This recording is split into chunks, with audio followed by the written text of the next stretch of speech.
할렐루야. 하나님은 우리를 사랑하십니다. 주의 선하심을 찬양합시다.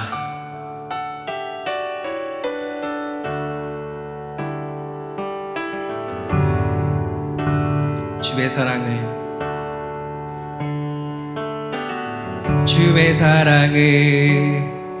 주의 선하심을 주의 은혜를 생각해보라. 하늘보다 더 높으신 아버지의 사랑 크고 놀랍네. 아버지 사랑 크고 놀랍네. 주의 선하심을 주의 은혜를 생각해보라. 하늘보다 더 높으신 아버지의 사랑 크고 놀랍네. 아버지 사랑 크고 놀랍네. 주의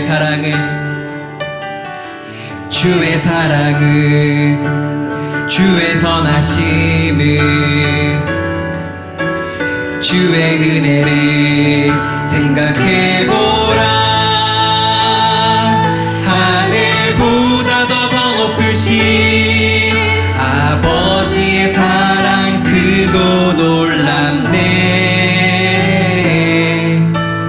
아버지 사랑 크고 놀랍네. 다시 한번 고백합시다. 주의 선하심을 주의 은혜를 생각해보라. 하늘보다 더 높으신 아버지의 사랑 크고 놀랍네. 아버지 사랑 크고 놀랍네. 내 어찌 그 사랑이지리.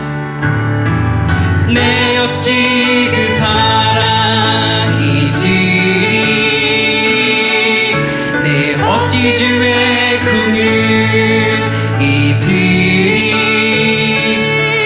내 영혼의 모든 소원 만족시킬 하나님. 주의 사랑을 주의 선하심을 주의 은혜를 생각해보라. 하늘보다 더 높으신 아버지의 사랑 크고 놀랍네. 아버지 사랑 크고 놀랍네. 나 길을 잃고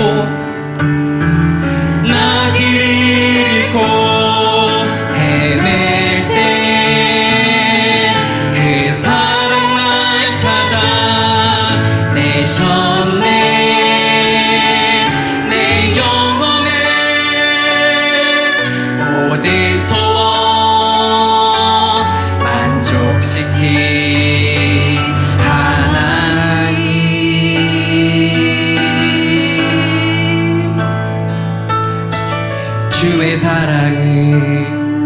주의 선하심을 주의 은혜를 생각해보라. 하늘보다 더 높으신 아버지의 사랑 크고 놀랍네. 아버지 사랑 크고 놀랍네. 아버지 사랑 크고 놀람. 우리 고백을 드립시다. 아버지 사랑 크고 놀랍네. 주의 사랑을 찬양합니다.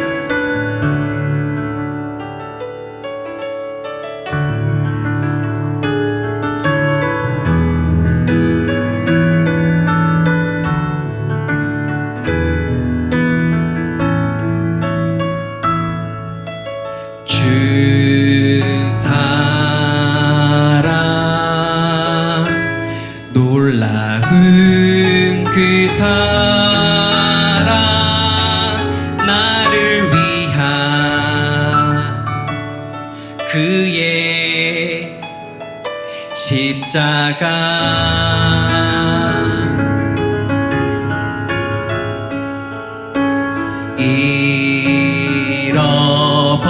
잃어버린 나를 찾아 이 땅 위에 오신 나의 예수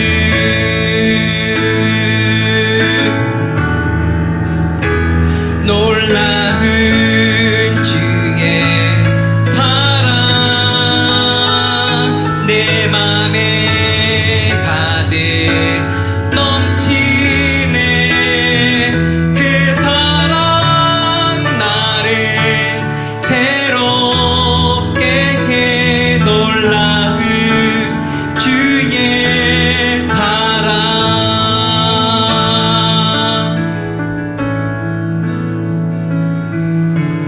주 사랑 놀라운 그 사랑 나를 위한 그의 십자가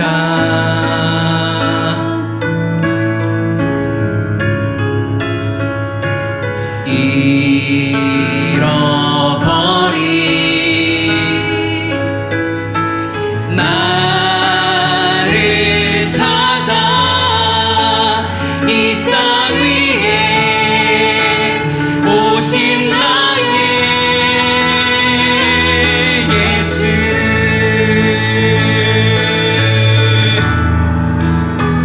놀라운 주의 사랑 내 맘에 가득 넘치네 그 사랑 나를 새롭게 해 놀라운 주의 사랑 놀라운 주의 사랑 내 맘에 가득 넘치네 그 사랑 나를 새롭게 해 놀라운 주의 사랑 다시 한번 고백합시다. 주 사랑 놀라운 그 사랑 나를 위한 그의 십자가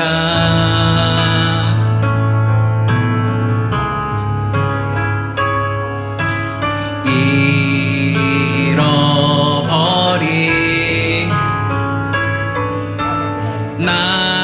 나를 찾아 이 땅 위에 오신 나의 예수 주님 우리의 소망 되시고 희망 되십니다. 놀라운 주의 사랑 내 맘에 가득 넘치네 그 사랑 나를 새롭게 해 놀라운 주의 사랑 놀라운 주의 사랑 내 맘에 가득 넘치네 그 사랑 나를 새롭게 해 놀라운 주의 사랑 주님을 찬양합니다.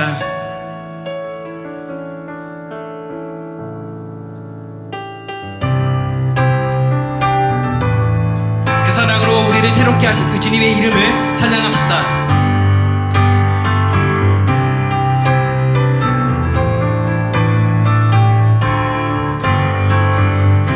죽고 나는 죽고 주가 살고 나는 없고 주만 있으면 이 땅에서 하나님의 아름다운 나라 기르리. 나는 죽고 주가 살고 나는 없고 주만 있으면 이 땅에서 하나님의 아름다운 나라 기르. 다시 한번 고백합시다. 나는 죽고 주가 살고 나는 없고 주만 있으면 이 땅에서 하나님의 아름다운 나라 기르리. 내 안에서 내가 산다면 육체의 열매 맺으며 내 안에서 주가 산다면 성령의 열매를 맺으리. 나는 죽고 주가 살고 나는 없고 주만 있으면 이 땅에서 하나님의 아름다운 나라 기르리. 나는 죽고 주가 살고 나는 없고 주만 있으면 이 땅에서 하나님의 아름다운 나라 기르리. 내 안에서 내가 산다면 육체의 열매 맺으며 내 안에서 주가 산다면 성령의 열매를 맺으리. 나는 죽고 주가 살고 나는 없고 주만 있으면 이 땅에서 하나님의 아름다운 나라 기르리.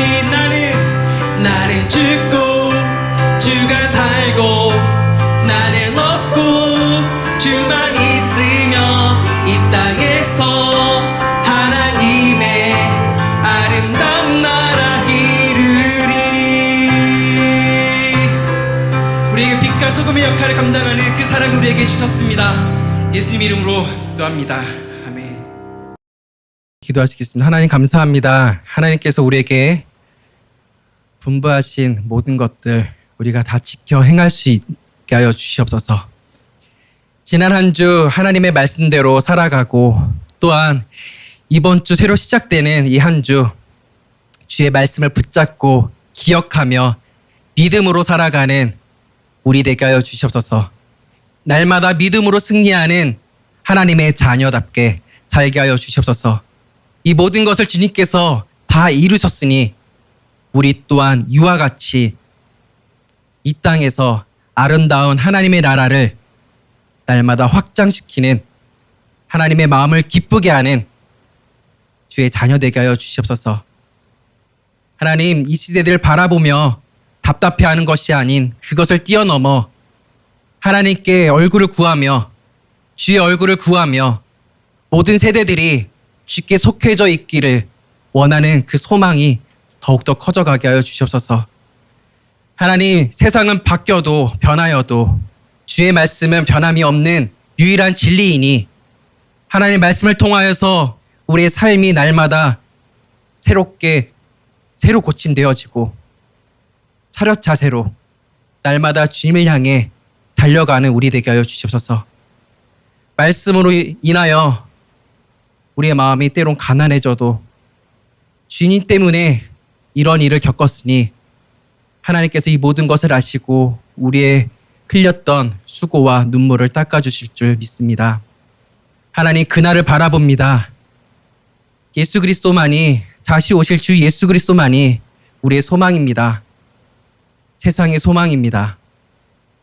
그 소망인 것을 우리의 삶을 통하여 보이는 자 되게 하여 주시고 우리가 날마다 들어오고 있는 착한 양, 착한 목자, 주님으로 인하여서 착한 양이 되어지고 그리고 이제 다른 양들을 또한 주의 마음을 전할 수 있는 착한 목자의 삶으로 살게 하여 주시옵소서. 주님, 주께 예배드립니다. 예배드리는 모든 이들이 그 마음을 갖고 살아가게 하여 주시옵소서.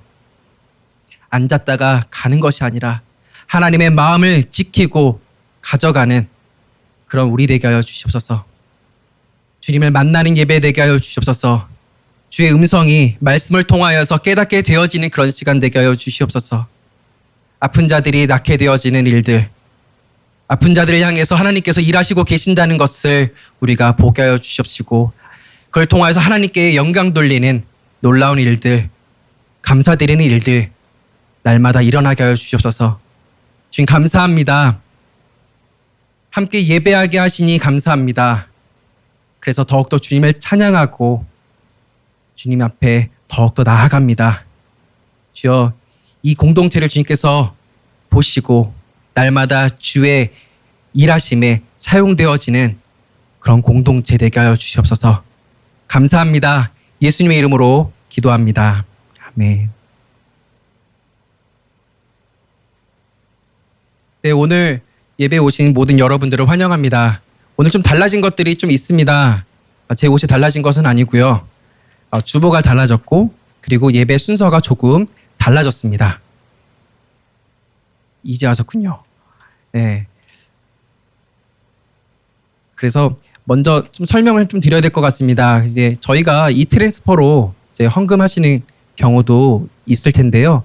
이 트랜스퍼로 오게 되면 이게 감사헌금인지 이게 11조인지 이게 구분이 되지 않습니다. 그래서 이 예배 순서 이 아래쪽에 보시면 하단에 이 숫자를 메모란에 적어주시면 이 재정부에서 정리할 때 좀 편하게 잘 올바르게 기입을 할 수 있을 것 같습니다. 네, 맨 뒷장에 가시면 이제 교회 광고가 나와 있습니다. 저희가 지금 마스크를 착용을 하고 있다는 거 잘 기억해 주시고요. 그리고 또한 몸이 좀 불편하신 분들은 온라인 녹화 예배를 통하여서 또 함께 예배를 드릴 수 있으십니다.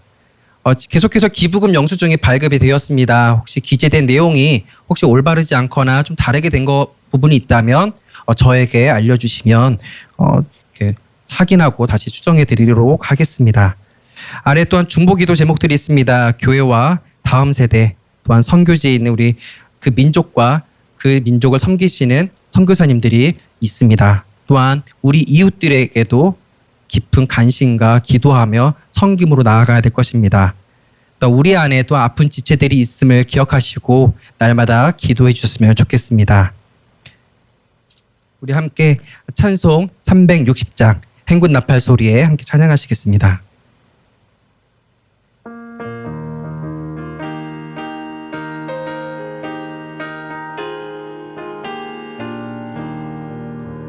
행군 나팔 소리에 주의 호령 났으니 십자가의 근기를 높이 들고 나가세.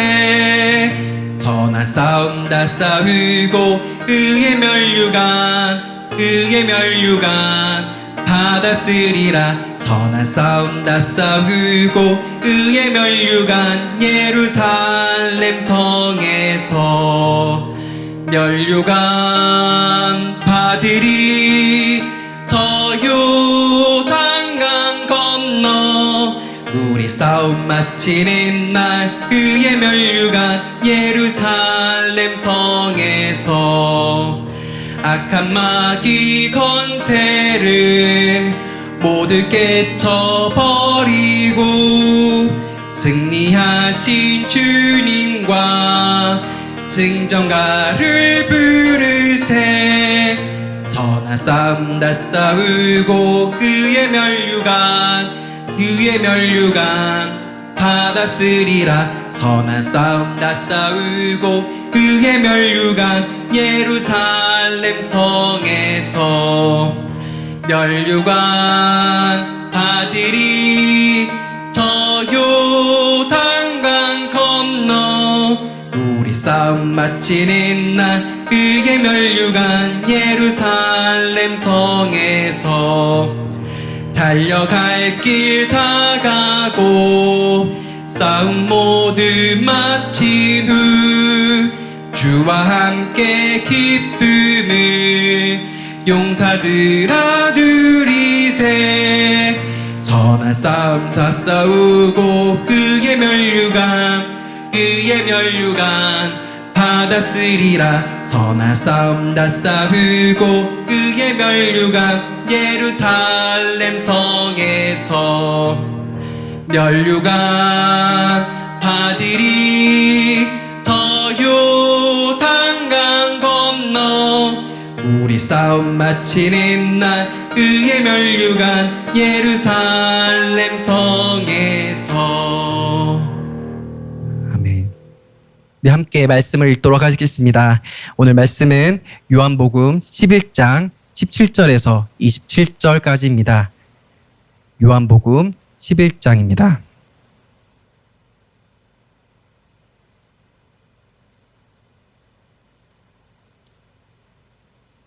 요한복음 11장 17절에서 27절까지입니다.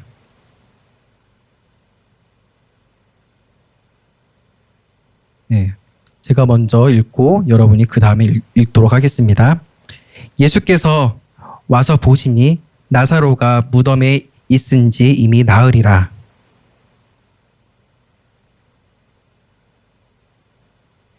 많은 유대인이 마르다와 마리아에게 그 오라비의 일로 위문하러 왔더니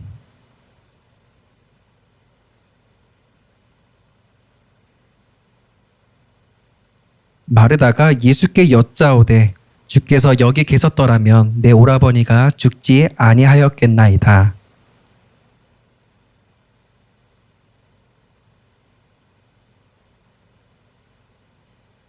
예수께서 이르시되 내 오라비가 다시 살아나리라.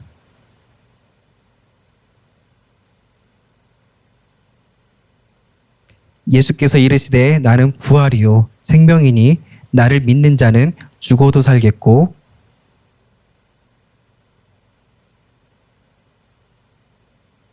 함께 읽겠습니다. 이르되 주여 그러하외다. 주는 그리스도시요 세상에 오시는 하나님의 아들이신 줄 내가 믿나이다. 아멘. 제가 선교 훈련을 받을 때 한 자료를 접하게 되었습니다. 제가 여기 오기 전에 터키에 선교사로 있었지 않았습니까? 그때 훈련을 받았을 때 하나 받게 된 자료가 이겁니다. 그것은 선교사들이 선교지에서 겪게 되는 다양한 스트레스를 100점 만점 기준으로 통계낸 자료였습니다. 그러니까 다양한 스트레스 항목들이 있고 그 옆에는 점수가 매겨져 있었습니다. 그 중에 100점짜리가 좋은 것은 아니죠. 100점짜리가 두 개 항목이 있었습니다. 하나는 배우자의 사별입니다. 당연히 이해가 되시죠? 그럼 다른 하나는 어떤 걸까요? 자녀의 어떤 죽음일까요? 놀랍게도 그것은 아니었습니다. 두 번째는 선교지에서 추방되는 것이었습니다. 그것이 배우자의 사별의 급에 준하는 그런 스트레스를 선교사가 받게 된다고 하는 것이었습니다. 선교지에서 사역을 하지 못하고 떠날 수밖에 없을 때 스트레스는 배우자가 사망하는 만큼의 스트레스를 받게 된다는 것입니다. 저와 함께 저희 가정과 함께 훈련을 마친 한 가정은 미국 시민권자였기 때문에 아프가니스탄 선교사로 파송을 받았습니다.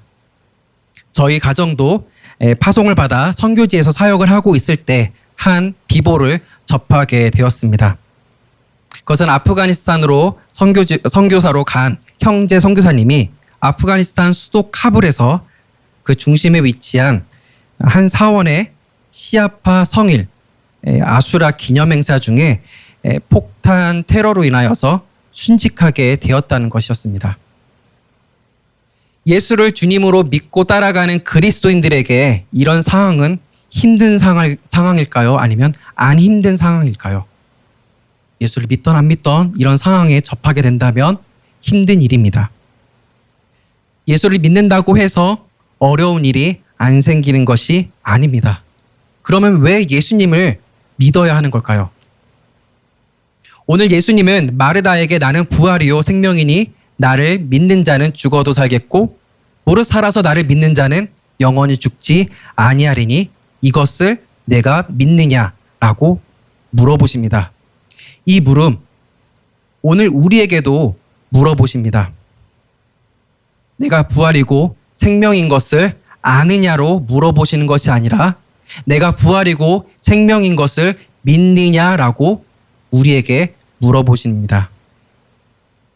남편 선교사님이 순직하고 나서 남겨진 자매 선교사님은 두 딸과 함께 미국으로 철수했습니다. 그런데 그것이 끝이 아니었습니다. 다시 아프가니스탄에 선교 사역을 지금도 이어가고 있습니다. 어떻게 다시 그 땅으로 들어갈 수 있었을까요?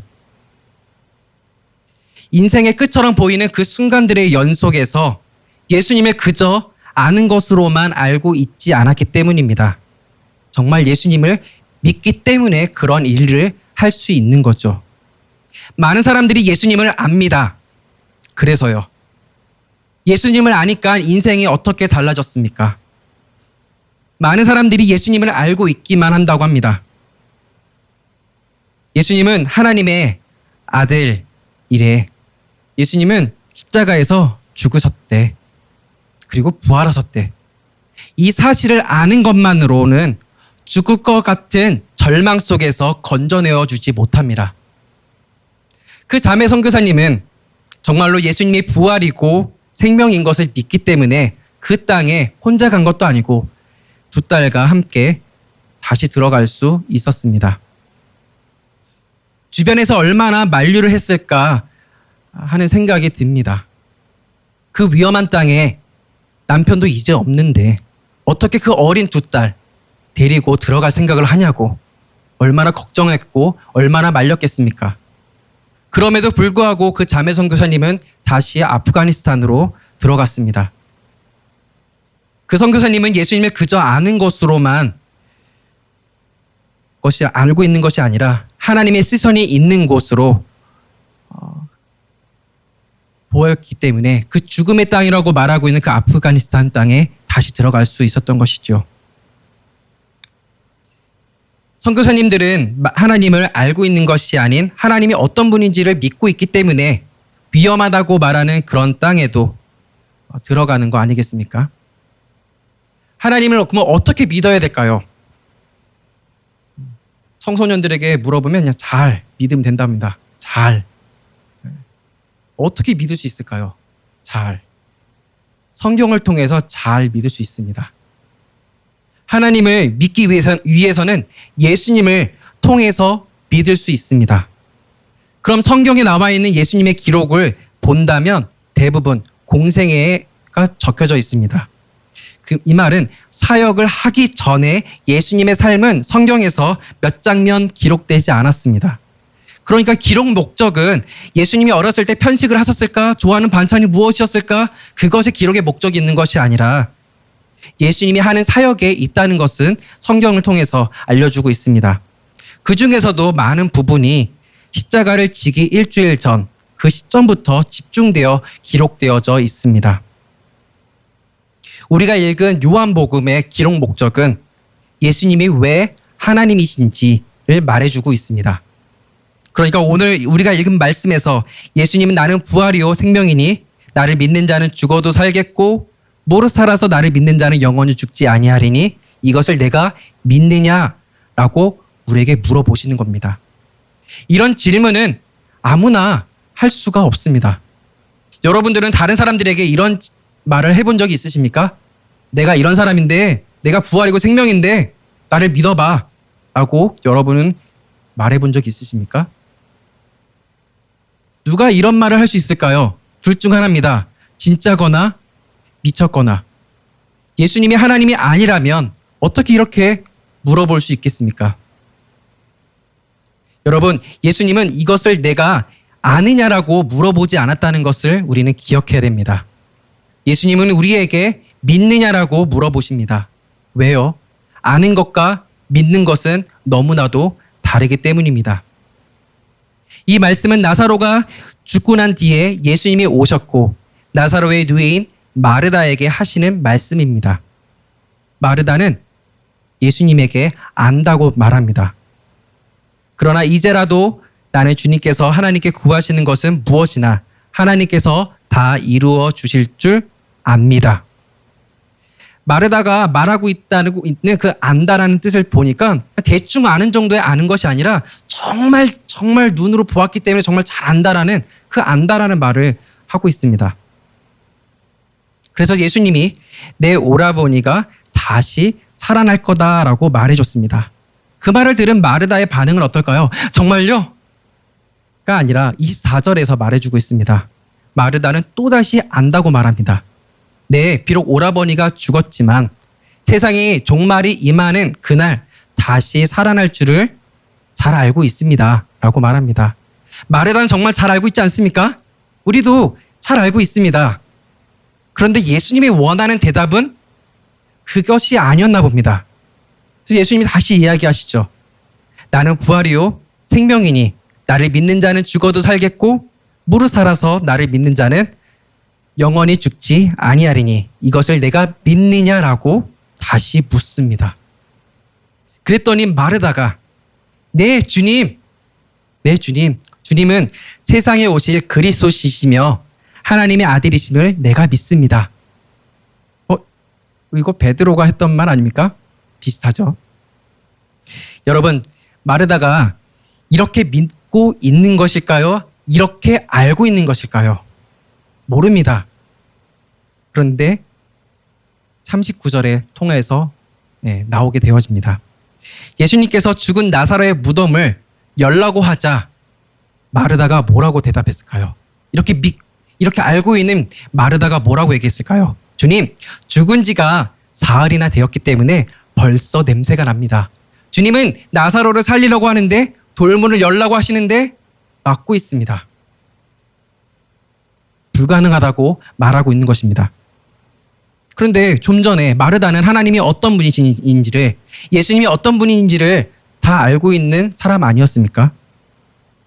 무덤에 가기 전까지는 믿습니다라고 안다라고 말했던 마르다가 이제는 불가능하다고 말하고 있는 것입니다.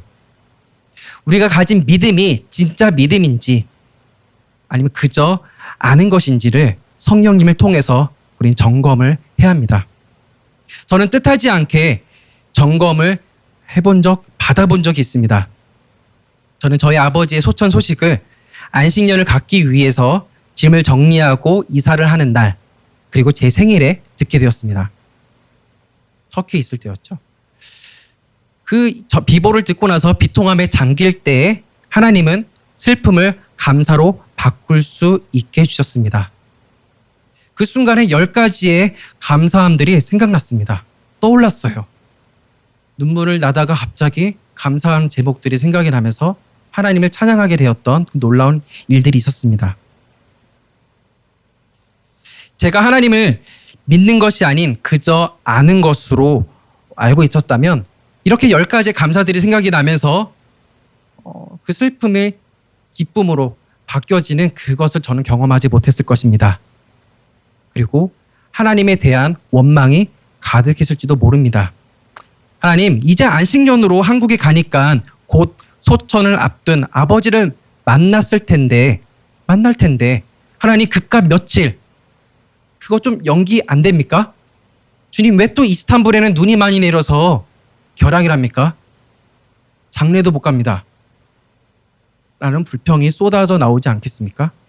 하나님, 제가 선교하는데 이렇게까지 하실 겁니까? 라고 짜증낼 수 있지 않았겠습니까? 하지만 하나님을 믿으니 다 이해할 수는 없지만 감사할 수 있었습니다. 제가 이런 감사의 고백을 할 수 있었던 것은 거봐 선교사니까 이런 고백을 할 수 있는 거야 아닙니다. 하나님과 친하게 놀며 지냈기 때문입니다. 그러나 제가 하나님과 친하게 놀지 못했을 땐 어땠을까요? 최근에 심적으로 힘든 일을 겪었습니다.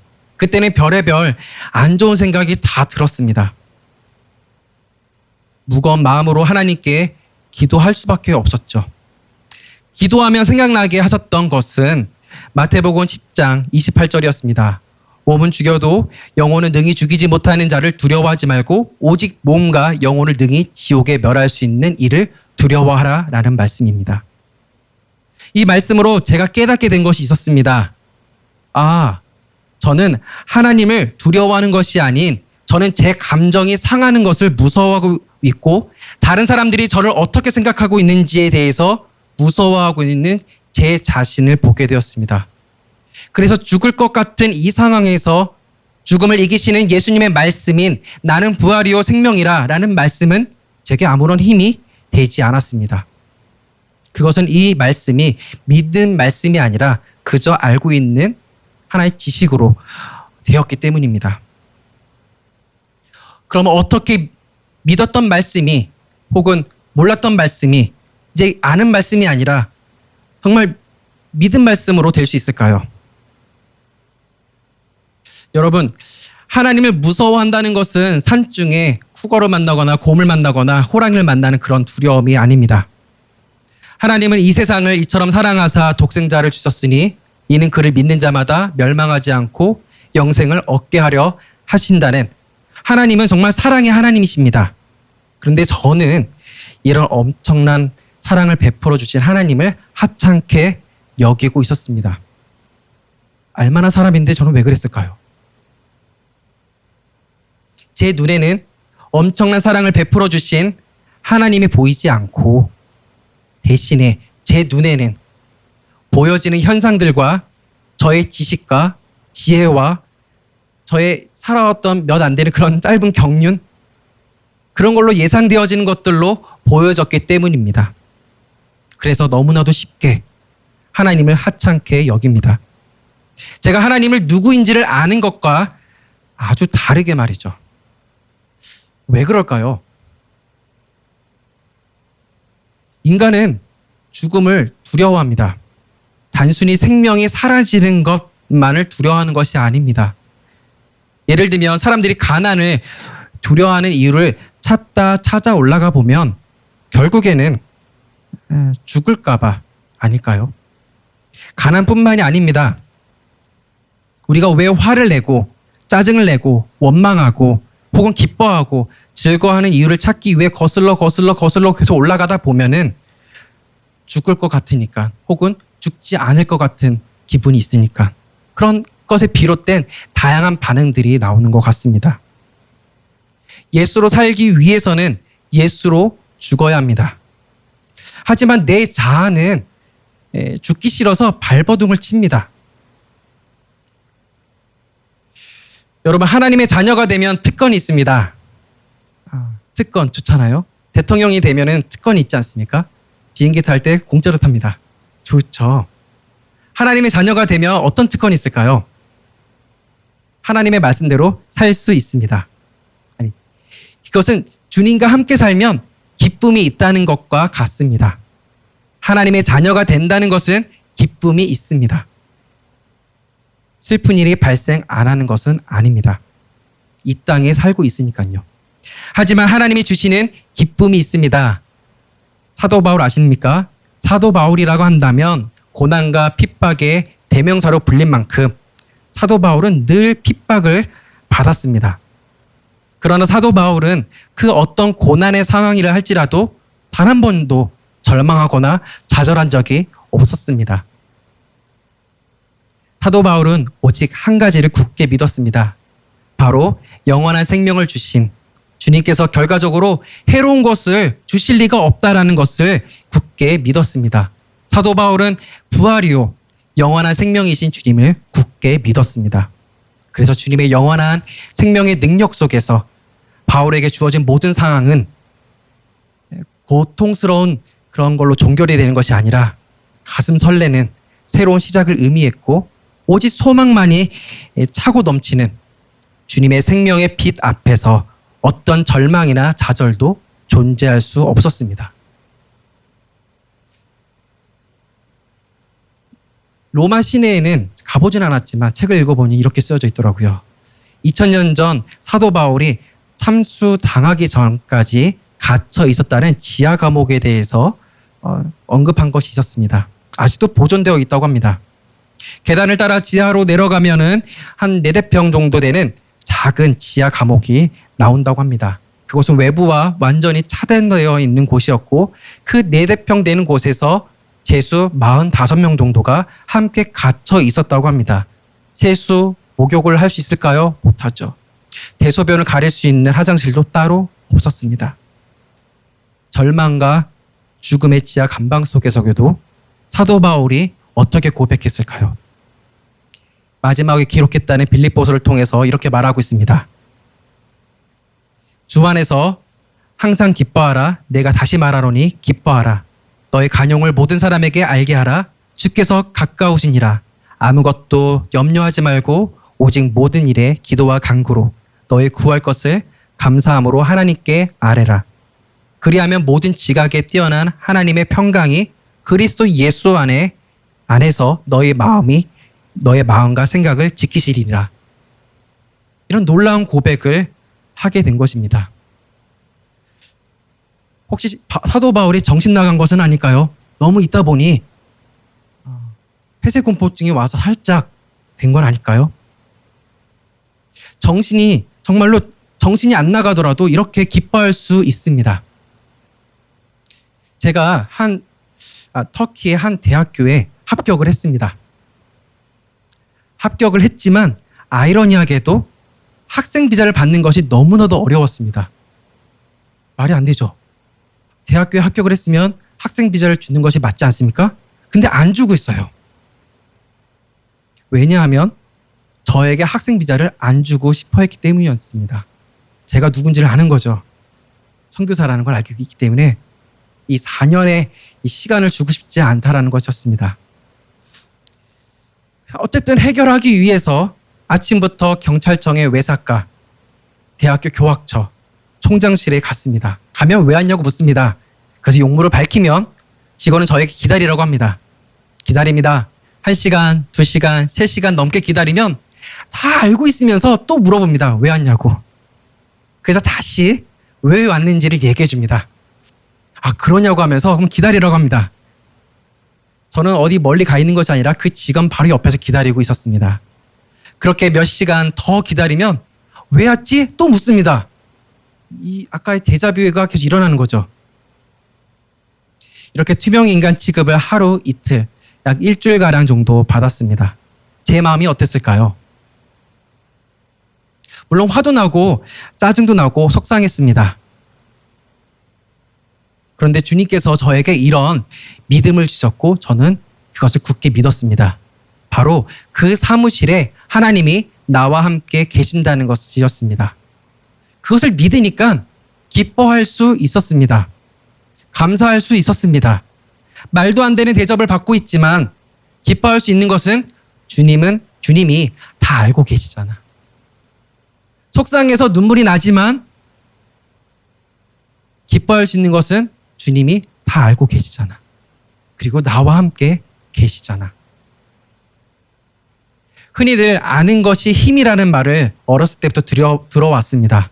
하지만 이러한 절망에서 죽음 같은 그런 절망 속에서 아는 것은 힘이 되지 못합니다. 믿는 것이 힘이 됩니다. 마찬가지로 어떻게 그 생지옥 같은 죽음과 같은 토굴 속에서도 사도 바울이 기쁨과 평강 그리고 감사의 마음을 지닐 수 있었을까요? 사도 바울이 갇혔던 감옥문은 철문으로 굳게 닫혀 있을지라도 부활이요 생명이요 그 주님을 믿었던 사도 바울은 그 주님을 향해서 사도 바울의 마음은 늘 언제나 열려 있었던 것이었습니다. 눈앞에 보여지는 것은 닫혀져 있는 상황이지만 사도 바울의 마음의 문은 하나님께 활짝 열려 있었습니다. 우리는 하나님에 대해서, 예수님에 대해서 혹은 복음에 대해서 많이 압니다. 교회 생활의 횟수가 많아질수록 우리는 더 많은 것을 알게 되어집니다. 그러나 예수님은 내가 아느냐라고 묻지 않으시고 내가 믿느냐라고 물어보신다는 것을 기억하시길 원합니다. 더 이상 교회 생활, 종교 생활이 아닌 하나님을 기쁘시게 하는 그런 신앙생활로 우리는 살아가야 합니다. 그것은 아는 것을 넘어, 아는 것 중요합니다. 그러나 아는 것을 넘어 믿는 것으로 나아가야 됩니다. 우리의 삶은 예수님을 아는 것에서 믿는 것으로 달라져야 합니다. 이것이 잘 사는 것입니다. 하나님께 칭찬받는 것입니다. 이 땅에 살며 겪게 되는 어려움과 위기에서 아는 것은 전혀 힘이 되어지지 못합니다. 내 마음이 죽을 것 같이 무너졌을 때 힘이 되어졌나요? 아는 것이요. 오히려 너무 많이 알고 있어서 결정하는데 더 어렵지는 않으셨습니까? 예수님은 마르다에게 그리고 우리에게 믿느냐, 나를 부활 생명인 것을 믿느냐라고 물어보십니다. 하나님은 우리에게 그 질문의 대답을 기다리고 계십니다. 우리는 믿음으로 응답해야 될 것입니다. 요한복음 8장 47절에 하나님께 속한 자는 하나님의 말씀을 듣나니 너희가 듣지 아니함은 하나님께 속하지 아니하였음이니라. 끝으로 우리 중에 나는 예수님에 대해서 알기만 했지 믿지 못한 것 같아서 마음이 좀 어려우신 분이 계십니까? 그런 모습을 보고 계시는 하나님은 어떤 심정일까요? 마음이 비통하며 괴로워하십니다. 예수님의 이러한 반응은 죄와 불신에 대한 분노만을 표현한 것이 아닙니다. 주변에 있던 사람들은 이런 예수님의 그런 모습을 보면서 와, 예수님이 저 나사로를 얼마나 사랑하시는가 라는 걸 말할 정도였습니다. 우리는 예수님의 심정, 하나님의 마음을 알 수 있습니다. 그리고 예수님은 나사로만을 사랑하는 것이 아니라 우리를 사랑하십니다. 요한복음 1장 14절에 그 말씀은 육신이 되어 우리 가운데 사셨다. 예수님은 믿음이 부족하고 믿음 없는 우리를 잘 아십니다. 그렇기에 마음이 비통하고 괴로워하신 거죠. 부모가 된 우리는 조금이나마 그것을 경험하고 있습니다. 자녀의 아픔이 자녀의 아픔으로만 끝나지 않고 나의 아픔으로 되지 않습니까? 예수님은 하나님이십니다. 그렇기에 예수님은 우리의 아픔, 연약하고 믿음 없는 우리의 상황을 공감만 하시는 것이 아니라 모든 인간이 지니고 있는 그 문제를 해결해 주셨습니다. 그래서 우리에게 말씀하십니다. 나사로야, 나오너라. 오늘 말씀은 단지 예수님이 나사로를 살리셨다라는 그 이야기를 담고만 있지는 않습니다. 왜냐하면 죽음은 나사로에게만 있는 것이 아니라 우리에게도 있기 때문입니다. 우리 또한 나사로처럼 죽음 속에 있습니다. 예수님은 죽음에 있는 우리에게 나오너라 라고 말씀하십니다. 두려움에 있는 우리에게 거기서 나오너라 라고 말씀하십니다. 예수님은 죽음에 있는 우리를 생명으로 옮기셨습니다. 날마다 믿음으로 반응하며 사는 우리가 되기를 소망합니다. 함께 기도하겠습니다.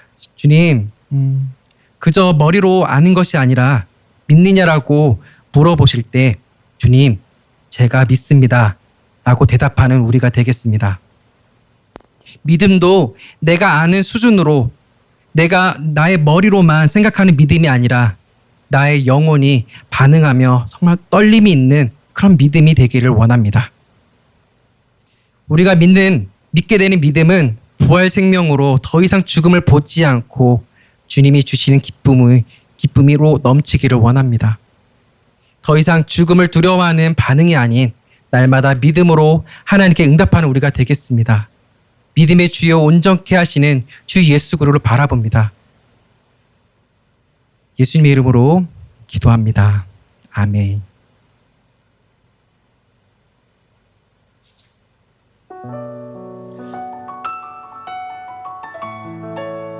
이렇게 함께 찬양하시며 봉헌하시겠습니다.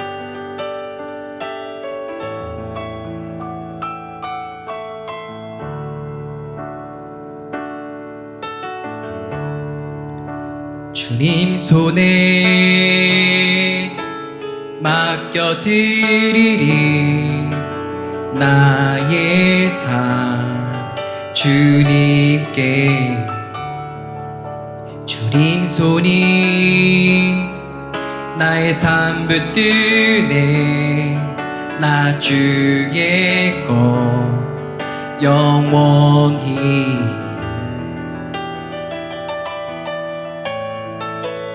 내가 믿는 분 예수 내가 속한 분 예수 삶의 이유 대신에 내 노래 대신에 전심으로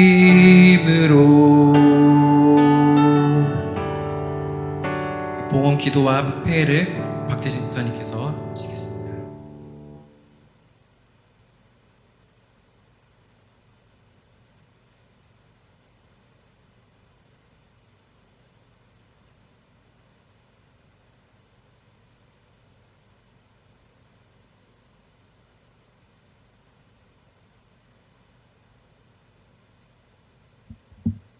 하나님 아버지, 저희들이 주님을 아는 것이 끝나지 않고 믿음으로 말미암아 영원한 생명 가운데 가할 수 있는 그런 은혜를 주신 게 너무 감사해서 이 시간에 주님 앞에 나와 이 감사함의 아름다운 믿음의 고백을 이 예배를 통해서 영광을 올려드리고 또 주님 주신 귀한 은혜 가운데 있는 사실이 너무 감사해서 우리의 마음을 모아 귀한 예물을 주님께 올려드립니다.